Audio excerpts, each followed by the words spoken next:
Ready for picnic?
పూర్ణకుంభం ధరించిన ఈమెకు నమస్కరించి ముందుకు సాగుదాం.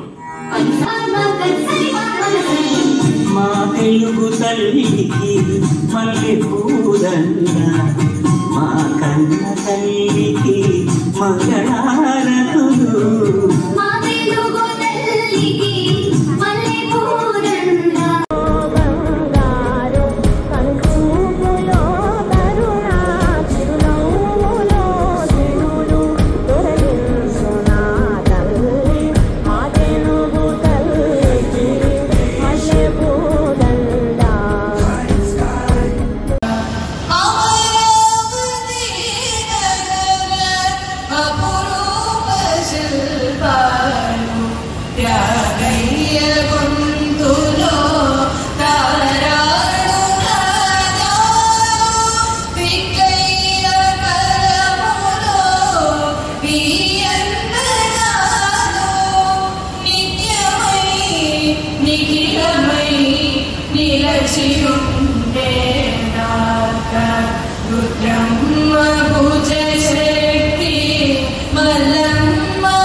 వీరపాండ్య కట్టబ్రహ్మణ బ్రిటిష్ వారిని ధిక్కరించిన వీరుడు. జగవీర కట్టబొమ్మన్ అనే బిరుదు సంపాదించారు. ఆధునిక యుగ వైతాళికులు శ్రీ గురజాడ అప్పారావు, శ్రీ కందుకూరి వీరేశలింగం సంస్కరణలకు సాహిత్యాన్ని ఆయుధంగా మార్చిన మహాకవులు. దేశమును ప్రేమించుమన్నా, మంచి అన్నది పెంచుమన్నా అంటూ జాతిని చైతన్యవంతం చేసిన మహాకవి గురజాడ, కందుకూరి వీరేశలింగం సాహిత్య సృజనే కాకుండా బాలికల పాఠశాలను స్థాపించి స్త్రీ విద్యని ప్రోత్సహించారు. వితంతు పునర్వివాహాలను స్వయంగా చేసి సమాజాన్ని మార్చిన ప్రయోగశీలి. ఆంధ్రులకు ప్రత్యేక రాష్ట్ర సాధన కొరకు తన ప్రాణాల్ని పరంగా పెట్టిన అమరజీవి శ్రీరాములు, భారతదేశ మువ్వన్నెల జెండాకు రూపకల్పన చేసిన శ్రీ పింగళి వెంకయ్య, త్రివర్ణ పతాకం మధ్యన అశోక చక్రం నిలిపి శాంతి సమతల్ని ప్రబోధించి ఆంధ్రులకి గర్వకారణమయ్యారు. చివరిగా నాగార్జున సాగర్ కి 50 ఎకరాలు ఇచ్చిన ముత్యాల రాజా గారిని చూడండి. ఇదే మన ఆంధ్రదేశపు సాంస్కృతిక వారసత్వ ప్రదర్శన. విశాఖపట్నం మహానగర ప్రాంత అభివృద్ధి సంస్థ వారి నిరంతర కృషి ద్వారా ఈ ఆంధ్రదేశపు సాంస్కృతిక వారసత్వ ప్రదర్శన మనకు అందించడమైనది. జై తెలుగు తల్లి, జై ఆంధ్రప్రదేశ్.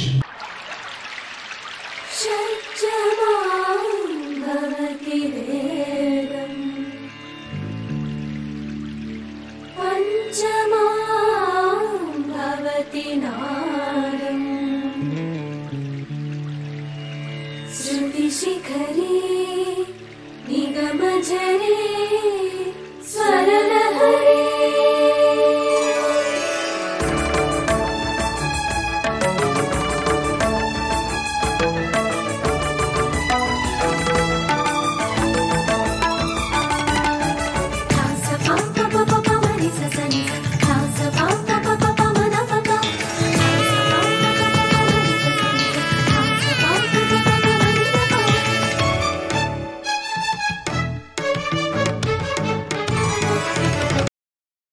యుద్ధం అంటే దేశం కోసం ప్రాణాలు అర్పించేయడం కాదు, శత్రువు ప్రాణాలు తీసుకెళ్ళడం.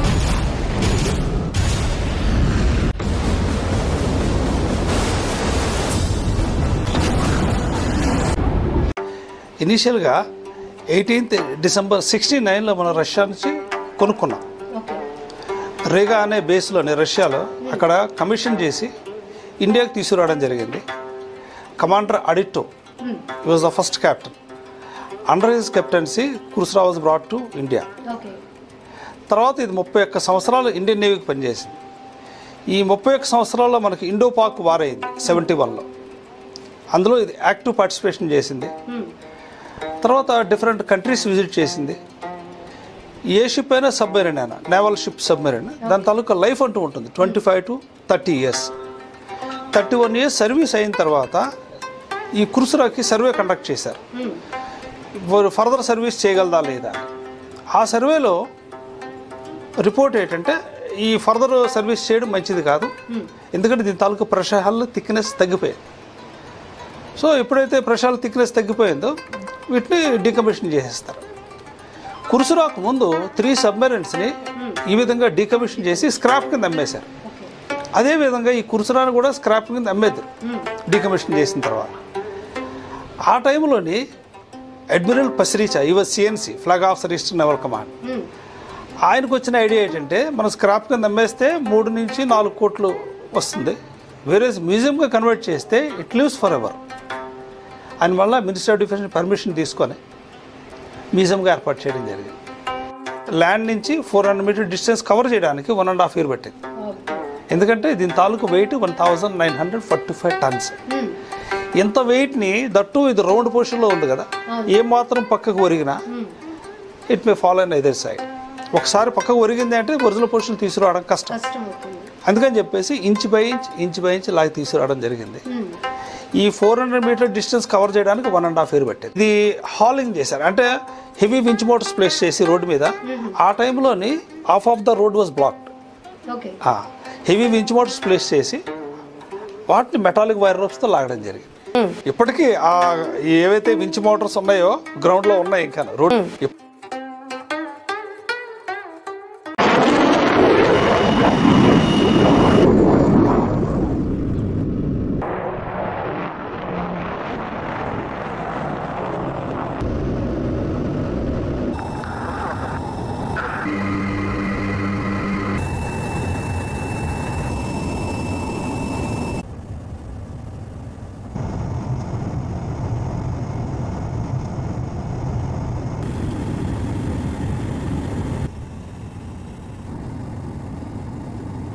TU-142 Tales, a skyward symphony of naval history.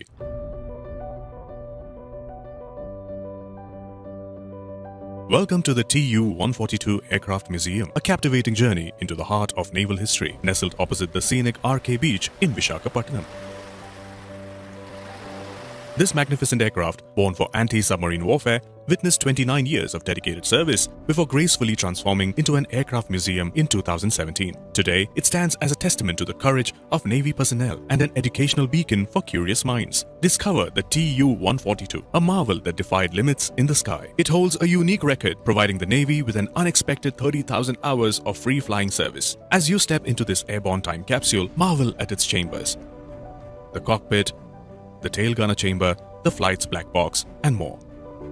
Each room narrates a story of bravery and technological prowess, inviting you to relive the experiences of those who guarded our seas. The museum unfolds in 7 rooms, each housing artifacts like survival kits, data recorders, and powerful engines. These relics offer a glimpse into the intricate workings of this aerial guardian. In the 3D picture point, capture moments against the backdrop of history. Let your curiosity guide you through the exhibits, as this museum is not just a static display, it's a living, breathing account of the Indian war zone. For those captivated by sightseeing, enthralled by history, and driven by curiosity, the Tu-142 Aircraft Museum transcends a mere exhibition. It unfolds as an immersive journey. Within its walls resonate stories of heroism, endurance, and the resolute spirit of those who once graced the heavens. So come, walk the corridors of time, touch the wings of history, and let the Tu-142 Aircraft Museum be your gateway to the awe-inspiring world of naval aviation. Sensor ఉన్నాయన్నమాట. అలాగే దీంట్లోనే సోను పైన ఒక censor ఉంటుంది అన్నమాట. అదేం చేస్తుందంటే aircraft fly చేస్తూ ఆ సోనుపై ముందు డ్రాప్ చేస్తుంది. డ్రాప్ అయిన తర్వాత మన సీ వాటర్తో యాక్టివేట్ అయిన తర్వాత ఆ సబ్మెరీన్ కనుక్కుంటుంది అన్నమాట. సబ్మెరీన్ ఏ దిశలో ఉంది, ఏ డెప్త్లో ఉంది, అది ఎనిమిది సబ్మెరీన్ మన సబ్మెరీన్ కనుక్కొని మళ్ళీ మనకి సమాధానం ఇస్తుంది ఎయిర్క్రాఫ్ట్ సమాధానం ఇచ్చిన తర్వాత మన ఎయిర్క్రాఫ్ట్ నుంచి మన దగ్గర గైడెడ్ మిజైల్ ఉంటుంది అన్నమాట. మిజైల్ ఉంటుందన్నమాట. అప్పుడు మన సబ్మెరీన్ బ్లాస్ట్ చేస్తుంది. ఇంకోటి నెక్స్ట్ ఇంకో పని చేసిందన్నమాట మన ఇండియన్ గవర్నమెంట్ గురించి. ఏంటంటే పైన మన బార్డర్లోని కాపలా కాసి దాన్నే మ్యారిటైమ్ పెట్రోలింగ్ అంటారు. మన ఇండియా చైనా బార్డర్లోని పైన ఎగురుతూను కిందన గూఢచారి సమాచారాలు అందించమాట. ఏదైనా మిలిటెంట్స్ కానీ మన బార్డర్ క్రాస్ చేశారంటే ఎల్ఓసి క్రాస్ చేసినప్పుడు కానీ ఆ ఫొటోస్ తీసి ఆ ఫొటోస్ నుంచి మన ఇండియన్ గవర్నమెంట్కి ఆర్మీకి ఇచ్చిందన్నమాట. అప్పుడు వాళ్ళని ఎలాగ అటాక్ చేయాలి అలా ఆలోచించేవారన్నమాట. అలా 2 విధాలుగా పనిచేసిందన్నమాట. ఓకే, తర్వాత ఈ ఎయిర్క్రాఫ్ట్కి 4 ఇంజన్స్ ఉంటాయి. మన సివిల్ ఎయిర్క్రాఫ్ట్కి అయితే 2 ఇంజన్స్ ఉంటాయి. ఎయిర్క్రాఫ్ట్కి 4 ఇంజన్స్ ఉంటాయి. ఒక ఇంజిన్ వెయిట్ 3600 kgs మాట టన్స్. ఓకే, తర్వాత ఈ ఎయిర్క్రాఫ్ట్లోని టోటల్ 9 మంది ఉంటారు. మన సివిల్ ఎయిర్క్రాఫ్ట్లో అయితే 2 ఉంటారు, పైలట్ కో పైలట్. అలాగే దీంట్లో 9 మంది ఉంటారు టోటల్. బ్యాక్ సైడ్ ఒక ఫ్లైట్ గన్నర్ ఉంటారు అన్నమాట. అతని పేరు గన్నర్, ఫ్లైట్ గన్నర్ అని పిలుస్తారు. ఆ గన్నర్ దగ్గర హెచ్ఎంజీ హెవీ మిషన్ గన్ అని చెప్పి ఒక వెనకాల మీకు బ్యాక్ సైడ్ చూస్తే తెలుస్తుంది అనమాట. ఒక మిషన్ గన్ ఉంటుంది. ఆ మిషన్ గన్ ఎట్లు వాడతారంటే మన వెనకాల నుంచి ఎవరైనా హర్కత్ చేశారనుకో ఆ మిషన్ గన్ యూజ్ చేస్తారనమాట. ఓకే, హెచ్ఎంజీ అని పిలుస్తారు, హెవీ మిషన్ గన్ దాని పేరు. వెనకాల ఒక అతను కూర్చుంటారు, మిగతా 8 మంది ముందు కూర్చుంటారు అనమాట. ఫస్ట్ ఫ్లైట్ ఇంజనీర్ కూర్చుంటారు, తర్వాత పైలట్, కో పైలట్, తర్వాత observer, senior observer, phaco operator, Sonu operator. అలాగని చెప్పి ఇదంతా మొత్తం టీం వర్క్. వీళ్ళందరూ కలిసి చేస్తేనే టీం వర్క్ అంటారు అన్నమాట. తర్వాత ఈ టనల్లోని టోటల్ 70 పార్ట్స్ డివైడ్ చేశారు ఎయిర్క్రాఫ్ట్ సంబంధించింది. ప్రొపెల్లర్ అనగా ఇంజన్, ఆక్సిజన్ ట్యాంక్స్ ఎయిర్క్రాఫ్ట్లో 5 ఉంటాయి. అచ్చా పైన బాగా హైట్లో ప్రయాణం చేసి ఆక్సిజన్ ఇబ్బంది అయితే ఆక్సిజన్ మనం యూజ్ చేసుకోవడానికి ఆక్సిజన్ ట్యాంక్స్ ఉంటాయి అన్నమాట. ఆ ట్యాంక్స్ అన్ని లేఅవుట్ చేశారు. మొత్తం అన్ని పరికరాలు టోటల్ 70 పార్ట్స్ డివైడ్ చేసి లోపల లేఅవుట్ చేశారన్నమాట. దాని గురించి ఆ పైన బోర్డు మీద కూడా రాసి ఉన్నాయి క్లియర్గా. అదేందా Tu-142 యుద్ధ విమానానికి మరిన్ని ప్రత్యేకతలున్నాయి. ఆకాశంలో 800 కిలోమీటర్ల వేగంతో వెళ్తూ నిమిషానికి 1000 ఫోటోలు తీయడం దీని ప్రత్యేకత. అంత స్పీడ్లో కూడా సముద్రం లోపల, సముద్ర తలంపై, అలాగే భూమిపై ఉన్న వస్తువులను హై రిజల్యూషన్తో ఫోటోలు తీయగలదు. శత్రువులు ఎవరైనా దాడి చేస్తే వెంటనే స్పందించేందుకు 2 గన్నర్లుంటారు. వీరి వద్ద ఉన్న గన్లతో సెకన్కి 600 తూటాలను పేల్చగలరు. Tu-142 నాన్ స్టాప్ గా 16 గంటలు ఆకాశంలోనే ప్రయాణం చేస్తూ 2 గంటల సేపు ఆకాశంలోనే కదలకుండా ఆగి ఉండగలదు కూడా. ఇన్ని ప్రత్యేకతలున్నాయి కాబట్టి ఇది దేశ చరిత్రలో నిలిచిపోయింది. ఇప్పుడు మ్యూజియంగా మారి భావితరాలకు తన గొప్పతనాన్ని చాటి చెబుతోంది. దాదాపు 3 దశాబ్దాలు సముద్ర మార్గాన్ని శత్రుమూకల నుంచి కాపాడిన ఈ యుద్ధ విమానం ఇప్పుడు అదే సముద్ర తీరంలో ఎగిసిపడుతున్న అలల వయ్యారాలను చూస్తూ సేద తీరుతోంది.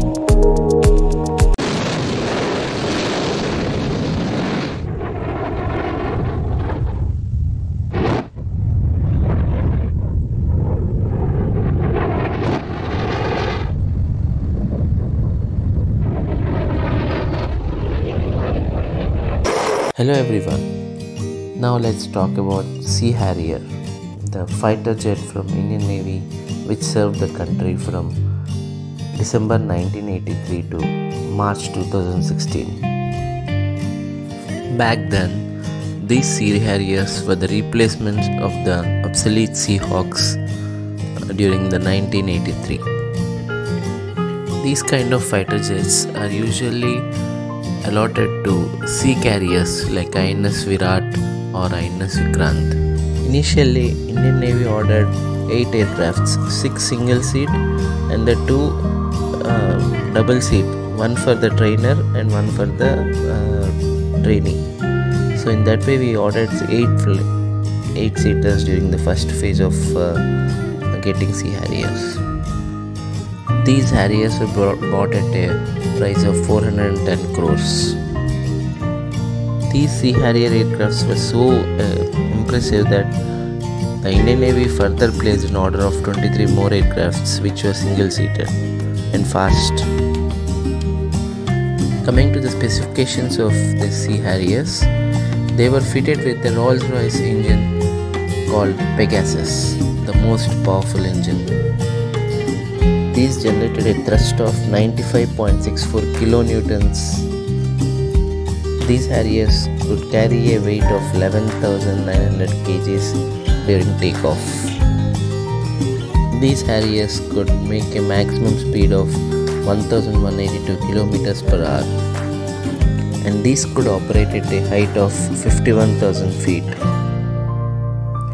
These Harriers could fire air-to-air missiles, air-to-surface missiles, and anti-ship missiles.